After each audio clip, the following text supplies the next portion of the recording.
دوستو میں آپ سے اس تمام جو نیوز ابھی شیئر کرنے جا رہا ہوں یہ میں ایک پارک میں بیٹھ کر آپ حضرات سے شیئر کر رہا ہوں. آپ اس میں کچھ شور بھی محسوس کریں گے مگر میں اس کے لیے معذرت چاہتا ہوں. دوسری کچھ اہم ایک خبر آئی ہے کہ قصیم میں ایک شہری کو گرفتار کیا گیا ہے جس نے ایک سوشل میڈیا پر ایک ویڈیو وائرل کیا تھا جس میں وہ کچھ نازیبا الفاظ استعمال کر رہا تھا, جس پر قانونی جو ادارے ہیں وہ فوری طور پر حرکت میں آئے اور اس کو گرفتار کر لیا اور اس کے کیس کو پبلک پروسیکیوشن کے حوالے کر دیا گیا ہے. یاد رہے سوشل میڈیا کا استعمال مثبت اور منفی دونوں طرح سے آپ کر سکتے ہیں, یہ آپ پہ ڈیپینڈ کرتا ہے. اور اگر آپ اسے منفی طور پہ استعمال کریں گے تو اس کی سزا اور جرمانہ ہوگا جو کہ اب اس شہری کو بھگتنا پڑے گا. السلام علیکم. صراط مستقیم چینل میں آپ سب کو میں خوش آمدید کہتا ہوں. وزارت عمل نے غیر ملکی افراد سے متعلق ایک اہم خبر شیئر کی ہے کہ سعودی شہریوں کو اب کن کن خاص پروفیشن میں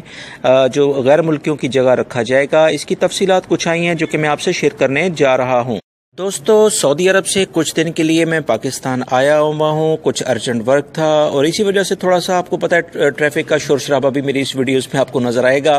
کیونکہ نارملی میں اپنا ورک بھی کر رہا ہوں پاکستان میں اور آپ حضرات سے جو معلومات ہیں وہ بھی ٹائملی شیئر کر رہا ہوں تاکہ میرے جو سبسکرائبرز ہیں آپ حضرات میری ویڈیوز کو پسند کرتے ہیں وہ اسے جو بھی معلومات ہیں اس سے کہیں دوری اختیار نہ کریں, کیونکہ لا علمی کی وجہ سے کافی میرے بھائی مشکلات میں دیکھے گئے ہیں جس کا مجھے احساس ہے. میں اپنے اس وزٹ میں بھی آپ کو نہیں بھولا ہوں اور امید کرتا ہوں آپ میری اس ویڈیو کو لائک کرنے کے ساتھ اپنے دوسرے دوستوں سے لازمی شیئر کریں گے. تفصیلات دوستوں کچھ یہ ہیں کہ وزارت عمل کے جو ترجمان خالد اباخیل ہیں انہوں نے ایک نئی رپورٹ جاری کی ہے جس کے مطابق 2020 ویژن سعودی ویژن جو ان کا پلان تھا وہ کمپلیٹ ہوا ہے. اب ویژن 2030 پر عمل درآمد کیا جائے گا جو کہ 10 سال کے مراحل پر مشتمل ہے. اس میں سب سے پہلے جو غیر ملکی افراد فارغ ہونے جا رہے ہیں وہ ڈینٹسٹ یعنی دانتوں کے جو ڈاکٹرز ہیں, ان سے متعلق مختلف جو اور ورک ہیں, صرف دانتوں کے ڈاکٹر ہی نہیں بلکہ ان سے ریلیٹڈ جو بھی کوئی عملہ ہوتا ہے اس میں 25% سعودیزیشن پہلے مرحلے میں کی جائے گی, 30% اس کے اگلے سٹیپ میں, اور اس طرح ودن 1 ایئرز تقریباً تمام کے تمام ڈینٹسٹ سعودی شہری ہی ہوں گے. سعودی عرب میں آپ کو کوئی غیر ملکی نہیں رہے گا اور یہ غیر ملکی جو ابھی کام کر رہے ہیں یہ تمام ڈپورٹ کر دیے جائیں گے. یہ تازہ ترین خبر آئی ہے. مزید جو اطلاعات آ رہی ہیں کہ بہت مختلف اور بھی بہت سارے پروفیشن پر سعودیزیشن کرنے پر غور کیا جا رہا ہے جس میں ٹیلی کام سیکٹرز اور دیگر پرائیویٹ سیکٹرز, انجینئرنگ اور ٹیکنیکل جتنے بھی شعبے ہیں اس میں سعودی شہریوں کو پہلی فوقیت دی جائے گی اور جیسی انہیں مہارت جس میں ہو جائے گی اس کے بعد غیر ملکی افراد کو اس میں سے فارغ کر دیا جائے گا. اس رپورٹ سے یہ ثابت ہوتا ہے کہ تقریباً 50 سے زیادہ پروفیشن 2020 ویژن کے تحت غیر ملکیوں سے لے لیے گئے ہیں اور 2030 کا ویژن تو کہ 10 سال پر محیط ہے, اس میں 150 سے 200 مختلف پروفیشن غیر ملکیوں سے لے لیے جائیں گے. اب یہ کون کون ہوں گے اس بارے میں جیسی مزید اطلاعات آتی ہیں دوستو آپ سے شیئر کر دی جائیں گی, مگر سعودی حکومت اپنے شہریوں کو مختلف سہولیات دینے کے لیے غیر ملکیوں کو لازمی فارغ کرے گی, تبھی غیر ملکی کی جگہ سعودی شہریوں کو رکھا جا سکے گا. یہ کچھ اہم معلومات ہیں, میرے چینل کو دیکھتے رہیں. اس بارے میں دوستو جیسی مزید اطلاعات آتی ہیں میں آپ سے شیئر کرتا رہوں.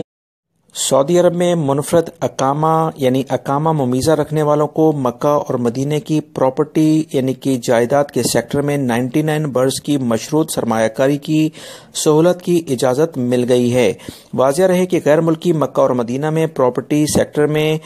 پہلے سرمایہ کاری نہیں کر سکتے تھے, مگر نئے قانون کے مطابق اس کی جو نئی شکل سامنے آئی ہے اس کے مطابق وہ اس میں سرمایہ کاری بالکل کر سکتے ہیں. منفرد اقامہ سینٹرز نے پراپرٹی سیکٹر میں مشروط سرمایہ کاری کے لیے لائحہ عمل تیار کر لیا ہے جسے وزارت عدل و انصاف اور وزارت تجارت اور سرمایہ کاری نے منظور بھی کر لیا ہے.